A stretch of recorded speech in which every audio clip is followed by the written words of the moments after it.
Hey Corona, my name is Dan Casillas, and this is cdstv.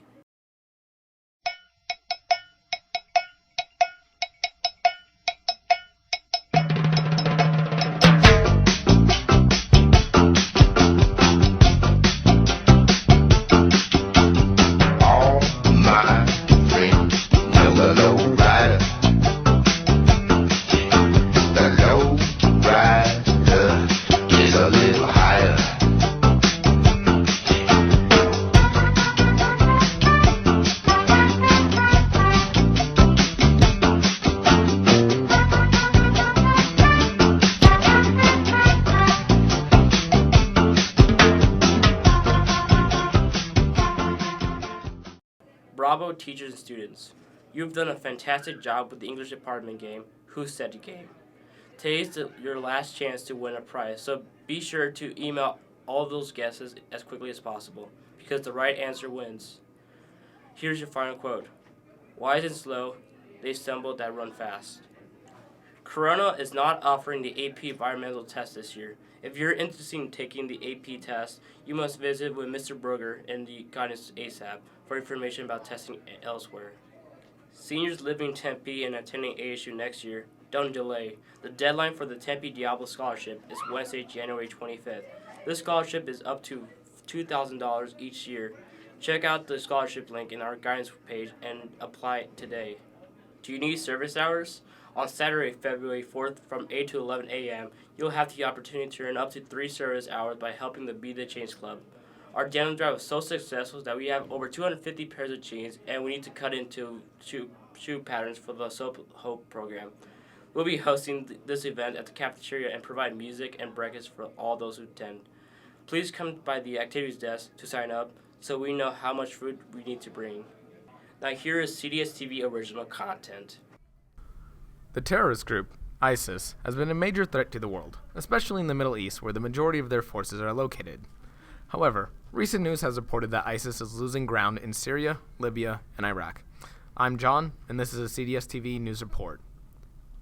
ISIS, the brutal terrorist group that has been causing chaos across the globe, is beginning to lose their foothold in the Middle East. In July, ISIS lost the Turkish-Syrian border and have lost roughly 40% of their territory in Iraq, and haven't gained any since May. In fact, the Iraqi military, along with aid from the UK and US, have been moving towards the last city ISIS has control over in Iraq, the city of Mosul. The plan is to take back control of Iraq and eliminate all ISIS forces remaining there, then pursue threats in Syria. While it is understandable to be afraid of what ISIS may do in response to losing their territory, the United Task Force already has set up a counterplan. The Air Force has begun targeting and bombing key military sites under ISIS control and taking down leading members of the terrorist organization. As the group loses their territory and key operatives, many worry that the losses may lead to more vicious attacks carried out by them. However, the Prime Minister of Great Britain has named it as one of their last desperate attempts to cause fear as their threat level diminishes. This has been a cdstv report.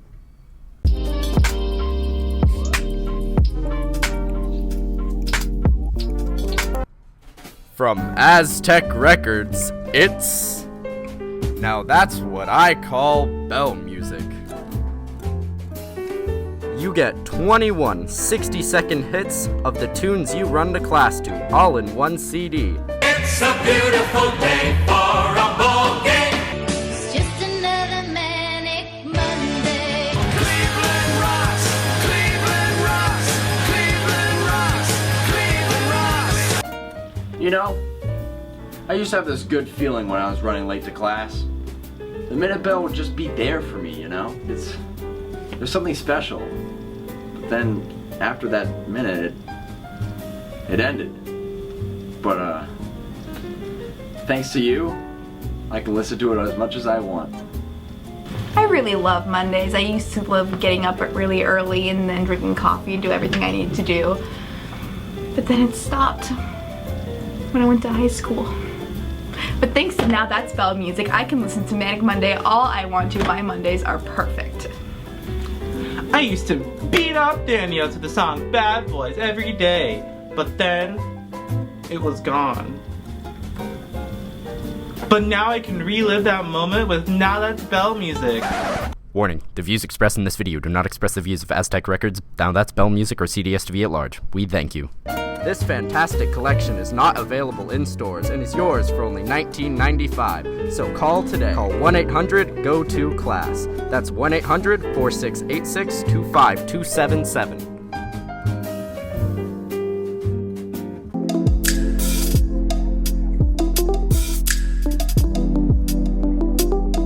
My name is Haley, and yet some people don't believe that. Some people choose to call me other names and labels, one of them being cake face, referring to the opinion that I wear too much makeup. But that simply just isn't the truth. I'm gonna show you. Loco, maniac, sick kid, psychopath. Yeah, I'm gonna show you. I'm gonna show you. Yeah, I'm gonna show you.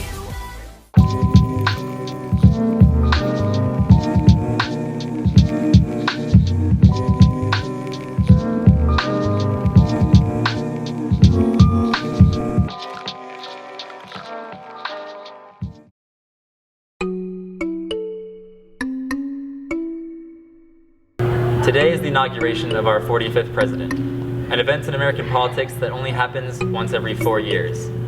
While this inauguration may seem more traditional than ones we've had in the past, Trump is still making history. Because Trump is becoming president with a cloud of controversy and a worrying amity towards Vladimir Putin and Russia. It used to be that Trump was in agreement with other politicians on Putin and his actions. Well, Mitt was right, and he was also right when he mentioned in one of the debates about Russia. Russia's our biggest problem, and Russia is, really He said more of a problem than Al-Qaeda. He said it's a hell of a problem, and everybody laughed at it, including certain media, by the way. They laughed. And it turned out that he's absolutely right. We should definitely be strong. We should definitely do sanctions, and we have to show some strength. But lately, he seems to have changed his tune, frequently praising Putin time and time again, seemingly quicker to commend Putin than the leaders of his own country. He's running this country, and at least he's a leader, unlike what we have in this country. And this dialogue becomes more than simple praise when you take into account that Russia seemingly had a role in the US election. And this dialogue becomes scary when you take into account that the primary goal of this Russian meddling was to destabilize the United States, to undermine public faith in the US democratic process, and to help Trump due to his Russia-friendly positions on Syria and Ukraine. And while there is little validity to these reports, it hasn't stopped Putin from showing obvious favoritism. Господина Дональда Трампа с победой на этих выборах. And I'd also like to congratulate Mr. Donald Trump with his victory in these elections. Recently, Donald Trump seems to repeat Russian talking points, threatening to leave NATO, calling it obsolete, criticizing the EU, and advocating for lifting sanctions given to Russia for its belligerent foreign behavior. The latter would set a dangerous precedent that would give Russia a free pass and forgiveness for any actions that go against international law. Many of Donald Trump's planned foreign policy actions seem to align perfectly to the goals the Russian government has had for decades. And that's deeply troubling, because never before have we been not sure whether or not the president was putting foreign interests over that of the country. Even members of his campaign staff and his cabinet appointments are under federal investigation for supposed Russian ties. There are some claims that state that Donald Trump is financially invested in Russia, or that Russia has blackmail on him, but none of that is verified or confirmed. No matter how you look at it, the beginning of Donald Trump's presidency is making history. And if concerns turn out to be true, Trump's presidency can be surrounded in the largest event in modern US politics, a successful Russian coup of the US government.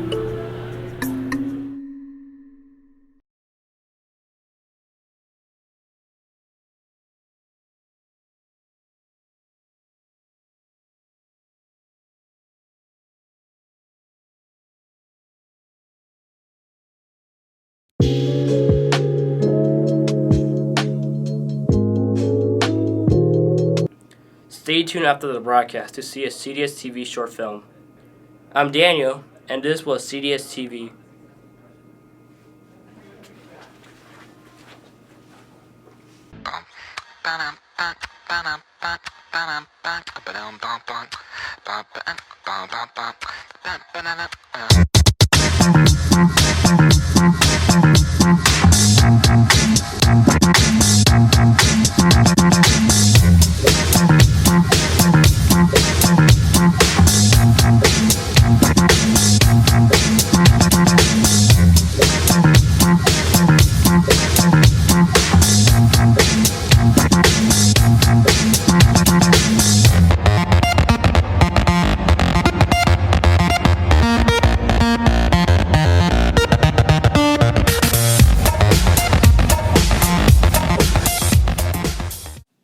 My name is Haley, and yet some people don't believe that.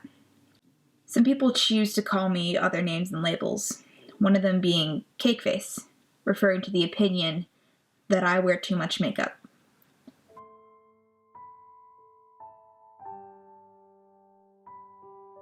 When I was in 6th grade, I snuck into my mom's makeup bag to try and put on makeup, which back in the day I had absolutely no clue how to do.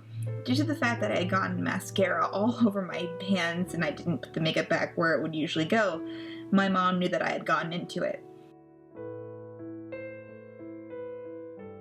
At first I thought she would yell at me and ground me or something, but instead she just simply sat me down and asked me, "Haley, why do you want to wear makeup?"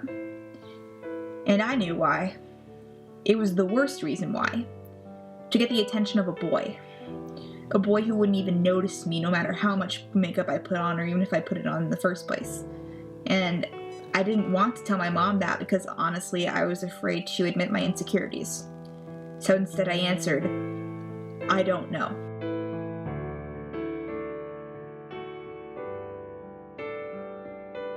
But another reason why I wanted to wear makeup at the time is because it seemed like everywhere I went, girls would be wearing makeup and they would be so much more confident than me, and those girls were skinny, and I was fat.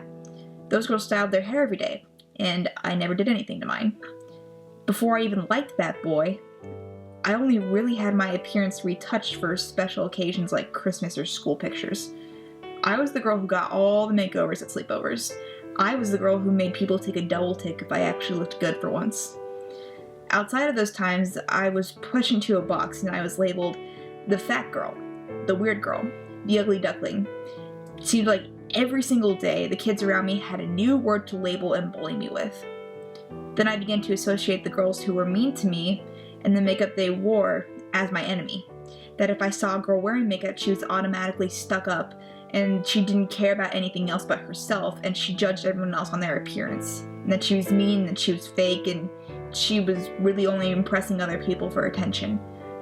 I hated people who put labels on others, and I'm ashamed to say that I became the thing I hated. I was a complete hypocrite. When I became a freshman in high school, my mom bought me some of my own makeup after my best friend Ivory had given me a nice makeover when we were in San Diego the summer before. I looked really nice and I felt confident for once in my life.